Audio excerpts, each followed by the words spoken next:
Years ago, I met a very, very successful man. He taught me something I never forgot for the rest of my life. He said, Tony, whatever you do in your life, whenever you find you're going to go someplace where there's some great ideas and great resources, he said, always make sure you take a pen and paper.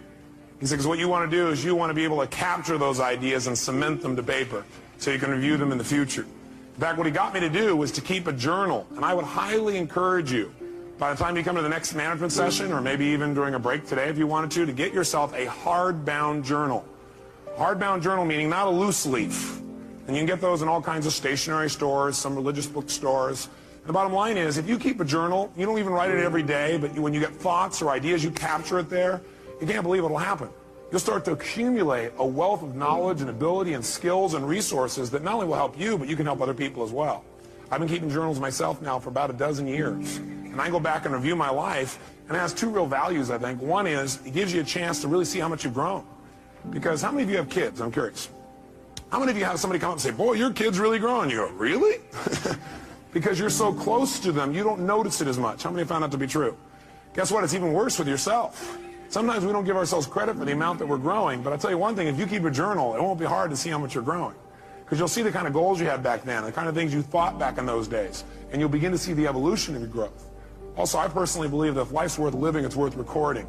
And it's an incredible gift to give to your children, because someday they get to know exactly how you were at different times in your life, and they get to learn your lessons without having to go through it. How many of you, be honest, have felt feelings at times and you were upset, but you didn't share it because you didn't know how, or you didn't share it because, well, you thought, well, maybe it's really about me, or you didn't share it because you didn't want to offend somebody even though you were mad or upset? How many got that experience in the past? And when you don't share something, what happens when you just keep it inside and build it up? Yeah, it festers. Does it get better or worse? It gets a lot worse, and eventually what happens, then you blow up about something that could have been handled so much easier along the way. But then there's the other approach, which is you're looking for things on a regular basis to be able to give people feedback about. And some people develop that habit. Or you communicate in a way where basically you're communicating your feelings, like you're upset, but do you always have all the information? No. And so you're making a decision about how to feel based on false information. How many of you have ever gotten upset and later on felt a little dumb because you found out you were upset about something really shouldn't have been upset about? So one philosophy says, keep it inside. The other philosophy says, well, get it out. Well, what if you get it out and then you find out you were wrong? By the way, do we like being wrong? No. So then what would we probably do? Justify, defend? Well, yeah, I didn't know that, but if you've done that before. Right? And that does not make a relationship work. Plus, that person gets upset. It's kind of like, anybody ever come up to you and say, why are you upset? And you go, I'm not upset. You go, no, yeah, you are. You go, no, I'm not. Yes, you are. Well, I'm getting upset. Okay, that also happens unless we're really clear. So what we're really going to do is we're going to start our whole basis of studying of communication to remember one thing, and write this in your notes if you would, and that is the quality of your life is directly related to the quality of your communication. Period. Now, pretty basic idea, nothing earth-shattering, but I'm here to tell you that's your entire life comes down to this. The quality of your entire life comes down to the quality of how you communicate. With whom? The quality of your life starts with the quality of how you communicate to yourself. That's where it all starts. How you feel is not based on the environment. Is it based, like how you feel, is that determined based on like whether or not you have lots of money? Yes or no? All of our suffering as human beings, and I deal with people all the time. I mentioned to you off camera, two people I coached yesterday. One's a presidential candidate, and the other one is a rap superstar, right? Both in the same day. And without naming any names, people that have everything, by your point of view, most people's point of view, they have the fame and they have the love and millions of people love them and they have great economics, financial freedom, and they have homes and they have the fashion, they have everything. They're the I can't tell you how many of them are miserable. Right. The majority are miserable. I'm not bullshitting. I'm the one who gets the phone call from the vast majority. When I say miserable, they're so used to it, some of them don't even realize they're miserable, right, but most do. They get in a place where it's like, how do I keep this up? How do I keep outdoing myself? How do I, I built these 32 companies, how to keep all 32 going and make them all grow every single year, and that's not how life is, right? Right. And then they worry about what will people think, what will they do? So the decision to say, I am not going to suffer, that if suffering arises, pain's one thing, suffering's another. Suffering is when you're like, I'll give you an example. A friend of mine is a very famous Indian industrialist and billionaire guy. And he just recently took a sport in India that's been around 2,000 years that almost every village child plays, and he turned it into a professional sport. No one had ever made a professional sport 2 years ago. He invested, I don't know, I'm making the number up, $20 million in it. In 2 years, the sport is so successful in India that 500 million people watched the finals. That's amazing. 2 months ago. 500 million people, right? So 500 million, that's how it is in India. And people are saying this is going to be as big as, for them, cricket is the ultimate thing, right? The biggest cricket. So his team valuation, I'm making the number up, I think it's gone to like $500 million in 2 years from, $25 million. And his team is number 2 in the whole world, right? Wow. He's got these great players. So I'm with him, and he gets a phone call. And he's just got done telling me about this great success and where it is and how proud he is and how everyone goes to the games and people are so thrilled and it's just become this movement in India and he created, he's so proud of it. And he gets this phone call, and the phone call is from his management team telling him that one of his competitors has just offered 4 times as much money as he was offering to his top 3 athletes who are the core of his whole team. And of course they all took them, right? And he was so angry. He was like, I can't even believe this. These guys were working in shops and I brought them here and I made them a star on national television and they have no loyalty to me. And he's suffering. And the way you suffer is you focus on yourself. Right. Suffering comes when we obsess about ourselves, what we're getting or not getting, what we should have done, what others should have done for us. It's the me game. Right. You, my dear friend, and I say this with no blowing smoke, your primary core is a giver, which is why you're prospering. You're not the me. You're like, how do I give more, do more, share more, create more? How do we do a better job for our clients? How do we do a better job for our internal customers who work with us, our partners? Your entire life is that. That's why you're prospering. And you're not feeling suffering. But when you do suffer, and I promise you do, you correct me if I'm wrong, it'll because you're worrying about something in the future, How's this gonna happen? Will this come together? Suffering can be worry, it can be anger, it can be frustration. It's anything that takes you out of a beautiful state. And here's what people don't get. You can end suffering by stop focusing on yourself and focus on something you want to serve greater than yourself. Your children, your wife, your mission, your life.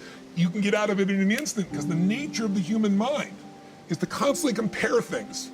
Your mind, your brain is a 2 million year old device, and it is not designed to make you happy. It's designed to make you survive.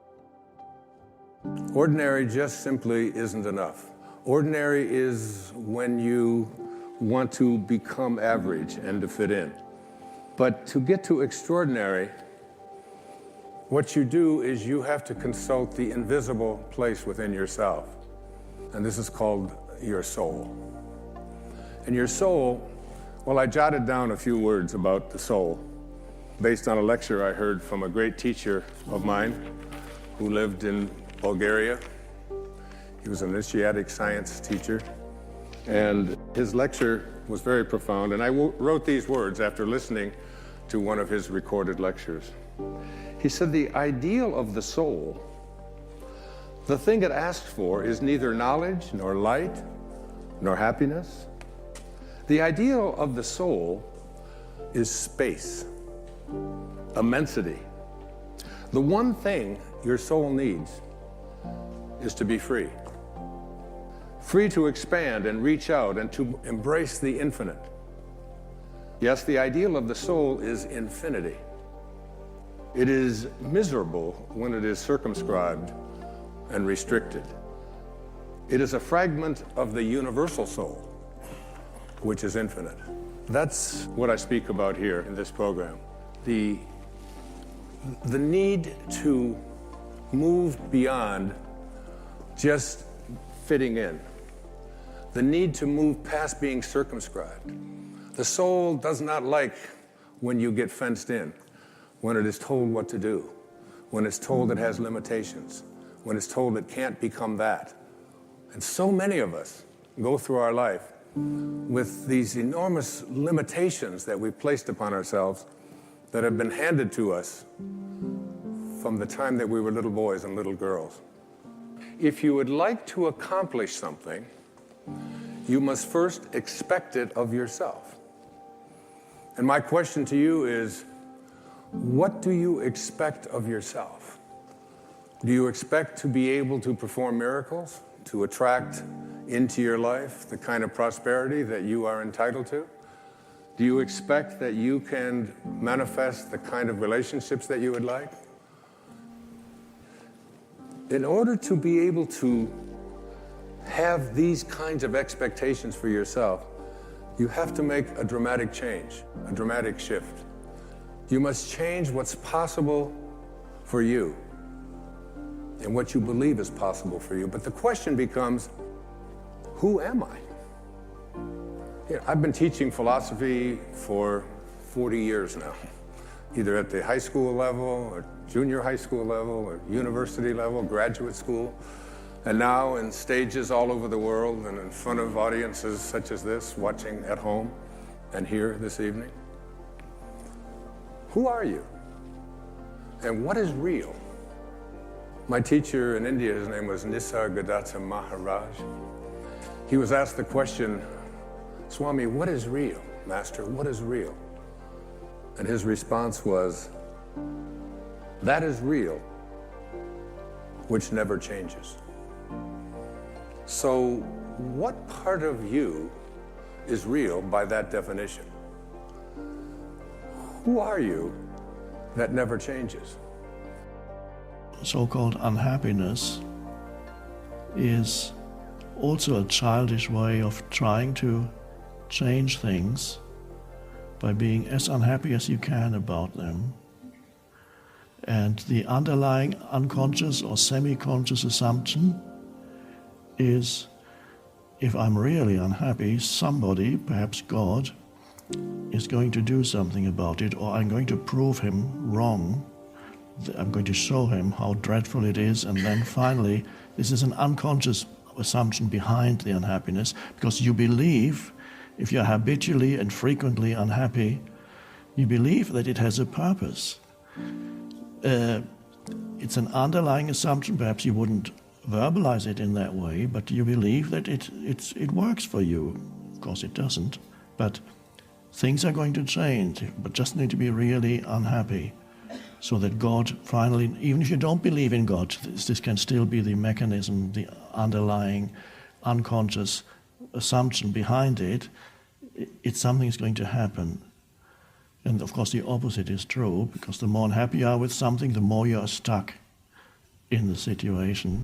I think it really starts with realizing that you don't love yourself, that most people don't. Most people feel they're not good enough, that they haven't done it right, they won't do it right, they'll never be enough, and they're definitely not lovable. And when we come from that space, it's very hard to create things for ourselves that are really good. So in the early days when I worked with people, I used to fix this problem and fix that problem, and you'd have this, a health thing, and we'd work on that and we'd work on this. And one day I discovered, much to my amazement, that if I would help people learn to love themselves, to really accept themselves as they are, we didn't have to work around problems, because it was almost like a miracle. Everything seemed to fall away. It's a hard one for people because we grow up believing that we're not good enough and nothing is right. I remember lots of times I would ask people, well, what is really wrong with you? What have you done that is so terrible that you're not acceptable to yourself? And I never, ever, ever got an answer that made any sense. You know, they might say something like, well, I'm too fat. Well, so, you know, but when you talk about loving yourself, a lot of people think that that's vanity, but it isn't really. It has nothing to do with that. That is narcissistic. But to really care for you and to acknowledge that you are an important being. It's almost like in the Bible they would say, you recognize that you are a child of God, that therefore you are perfect. But even if you're not a biblical person, if you can recognize that you are a being that has self-worth, if you can really recognize your own worth, then you start to treat yourself differently. And I think that's what's so very important about loving yourself, is you stop beating yourself up, you stop making yourself wrong, you stop talking about how awful you are, and you stop saying things like, I'm really stupid and stuff, and you start to treat yourself with a certain amount of respect. And this makes an enormous difference, because what you give out in life is what comes back to you. So if you're giving out a feeling of, I'm okay, I'm good enough as I am, and I am acceptable, and I love life, and I love me, and you start having gratitude for yourself and for life, then life treats you differently, because you are having a different vibration that you're giving out and getting back. And that's when things really start to flow. Now, a lot of people don't realize it, but you have to practice. You just have to start it. And that's why I try to get people to do a lot of mirror work. If you look in the mirror, just simple things like looking in the mirror in your own eyes and saying, I love you. I really, really love you. And it helps if you use your name, Luoise, I love you. I really love you. It gets to that little child inside that has been rejected for so long, and it breaks open sort of a dam or a door or whatever you want to call it, and it's like little miracles start to happen. Lots of little good things happen, and the universe loves grateful people. The more grateful you are, the more you get to be grateful about. If we do not do what we cannot do, there's no issue. If we do not do what we can do, we are a disaster. So, I'm saying, at least are you as joyful as you were when you were 5 years of age? At 35, 40, if you are not as joyful and as exuberant as a 5-year-old boy or girl that you were, obviously you're a disaster because you're not even square one. That was square one of your life when nothing was in your control, all right? You're not even in square one, you sunk deeper. That's a disastrous life. We all get to decide what our values are, what our belief system is, what our rules in life are, the code of ethics that we live by. Those are all decisions that people mistake for empirical truth. But if you want to know how just unempirically true it is, look across all societies, they don't share it. Because each of these places carries with it a value system, a belief system. things that are unique to that group that you grow up in, what your parents tell you about your family, about you, what it means to be you, what you learn in schools, what you see in the media, all of that stuff is shaping how you view yourself and how you view the world. But it's happening insidiously because it is so invisible. People don't realize that they are choices. Now, once you reframe all of this as these are things that I'm choosing to believe, and once you realize that you can choose to believe something new and thusly get a different result, everything changes. Question of what do you stand for? And I will say this, you're nothing if you're not the truth. Substance through your service, your offering of your whole self. You're always reaching out, so to speak, internally to the next, yet never quite here, always looking for some fulfillment there, so you can never embrace the fullness of now. If you don't fix yourself with limited identities, if you do not compare yourself with anything, if you explore, see, if you want this tree to grow to its fullest thing, that's why I said not the root. If you count the fruits, maybe that tree is bearing more fruit than this one. That's not the point. You nurture the root. The fullest possible nurture if you give to the root, what it has to become, it will become. A blade of grass cannot become a tree. But is it not wonderful? But to accept your pathway without resistance is where you're going to find freedom. That what happened is one of my quotes that say, what happened, happened, and couldn't have happened any other way because it didn't. And if you really get that, there's a lot of freedom to be found, because oftentimes we're judging our history as though that shouldn't have happened, they shouldn't have done that. Well, now you're stuck. What happened, happened, couldn't have happened any other way because it didn't. When you hit pay dirt like that, when you connect to the field, when you connect to the divine, whatever you want to call it, when your consciousness merges with a greater consciousness, and that arousal creates ecstasy, bliss, oneness, whatever you want to call that, you realize that it never came from anything out there.